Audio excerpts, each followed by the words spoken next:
What's up YouTube, Jeff back again, and today I'm going to show you guys how to activate beast mode on your Galaxy S22 Ultra.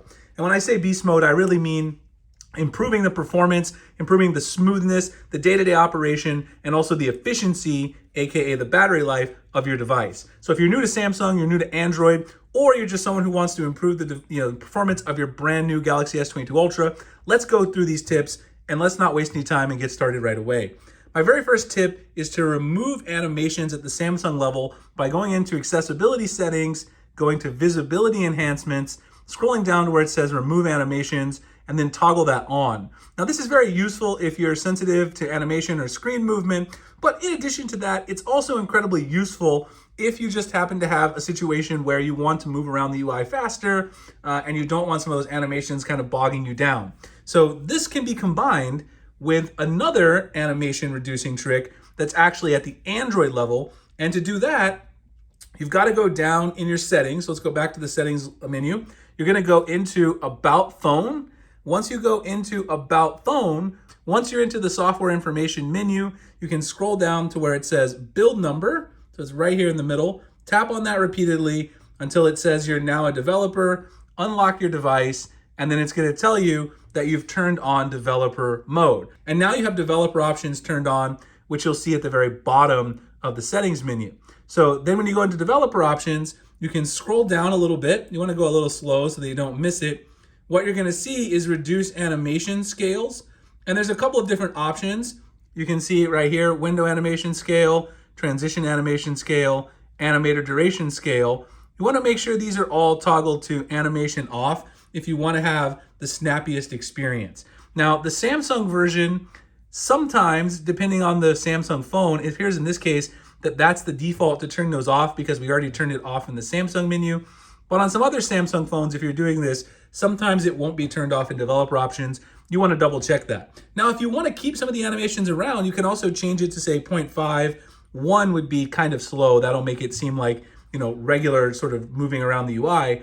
But if you have animations off, you can double check. That should make it the fastest and smoothest experience that you're going to get. So those two animation tricks definitely give you a fast and smooth experience. The next thing you can do is disable the side key Bixby button. So what you do, if you notice, when you toggle on the side key, if you press it, it turns on Bixby. That's very annoying because most people are not going to use Bixby. You probably like Google Assistant better. I know I do. You can turn that off. And the way you do it is go back into settings, just go to the top because it's kind of buried, and search for side key. And when you search for side key, it's going to bring up the side key option. You go into advanced features, side key. You can see right here where it says wake Bixby is the default if you press and hold. Then you can change that to power off menu. I find this much better because what I really want to do when I press and hold the power button is power off the phone, which makes a lot of sense, right? I mean, Samsung doesn't get that obviously, but that's what most people want to do clearly. And so this is going to stop you from accidentally pressing it, enable Bixby, because then you got to swipe Bixby away, and that just slows down your workflow. So this is going to make things a lot easier on you and give you better day-to-day performance. The next thing is to actually enable the swipe down to get to your notification tray. It's kind of a big phone, so unless you have really big hands, reaching to the top can be a chore. I do have big hands, but still kind of difficult. If you long press on the home screen, just anywhere on the home screen, go to settings here at the bottom corner. What you can do is you can actually have the ability to swipe down to get the notification panel. So you want to make sure that's enabled. It really depends on the model. I've noticed that on more recent Samsung phones, especially like the carrier ones, but actually I did have an unlocked S21 where it wasn't enabled. I don't know if they're keeping this on by default on all the phones, but it's been kind of inconsistent. You want to make sure that's enabled, and then that'll allow you to just swipe down anywhere on your home screen to get the notification panel with no problem. The next thing we're going to do is a couple of options in device care settings, which allow you to auto-optimize and also auto-restart your device periodically, which just makes it sure it's running smoother on an average day. So what we'll do is we'll go into the settings again. We're going to go down to where it says battery and device care. And when you go into battery and device care, it's got your software update, everything about your device. You can optimize now, but what we want to do is go up here to the settings menu, and we want to go to automation first. And what we're going to do is first make sure auto optimize is on. And when you go into auto optimize daily, you can change the time that you auto-optimize. What this basically does is it frees up some of your memory, all that kind of stuff. You can also choose to close apps to free up memory. I don't really like that option because, you know, sometimes I'm worried they're going to close something that I really want open, but you can do that as well. It'll only do it when you're not using the phone. It's set to 3 a.m. by default, but if you work at night or something, obviously you don't want that on. If you work an overnight shift, you can change it to a time that's more convenient for you. This is a very good idea because it's going to make sure things are running smoother on a day-to-day basis. Now, the other thing you can do is to auto restart at set times. You can turn this on and you can have this thing auto reset, and basically restarting the phone just clears up everything and kind of gives you a fresh start. It's always kind of a good idea to do this with Android phones, I've noticed over the years.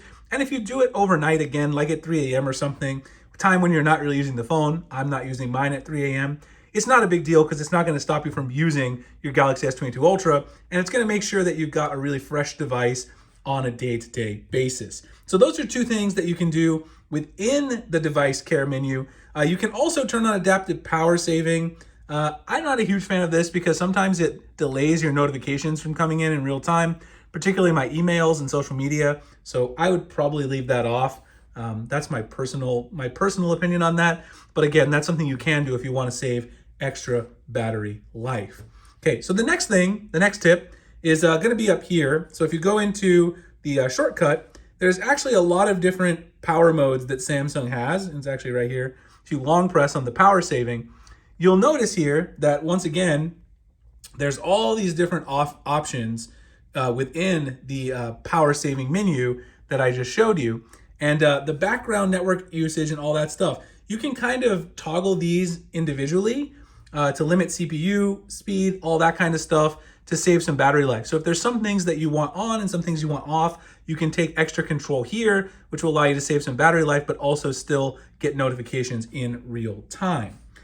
In addition, if you really want to go beast mode with something like gaming, toggle this on, Dolby Atmos for gaming. You can turn on your Dolby Atmos for gaming toggles right here, which is allow you to get the very best experience, realistic sounds when you're playing gaming on this beast of a phone.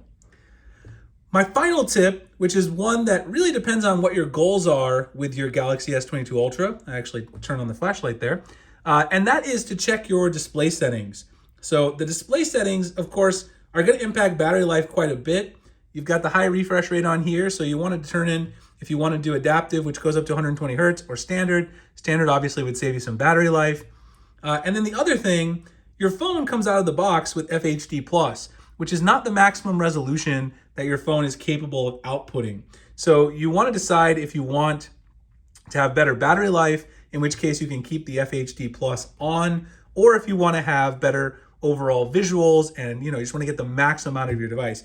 I personally prefer to get the sharpest visuals, and I don't care about the extra battery usage, so I usually turn it on the WQHD+, which is 3088 by 1440 on your S22 Ultra.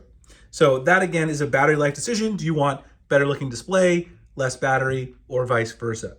So I hope you guys enjoyed my tips, the animation scales, the various ways to auto restart and optimize your device, get some better battery life, tune your phone for gaming, and in addition to that, change your display resolution if you want to take the maximum advantage of the display on this beautiful phone.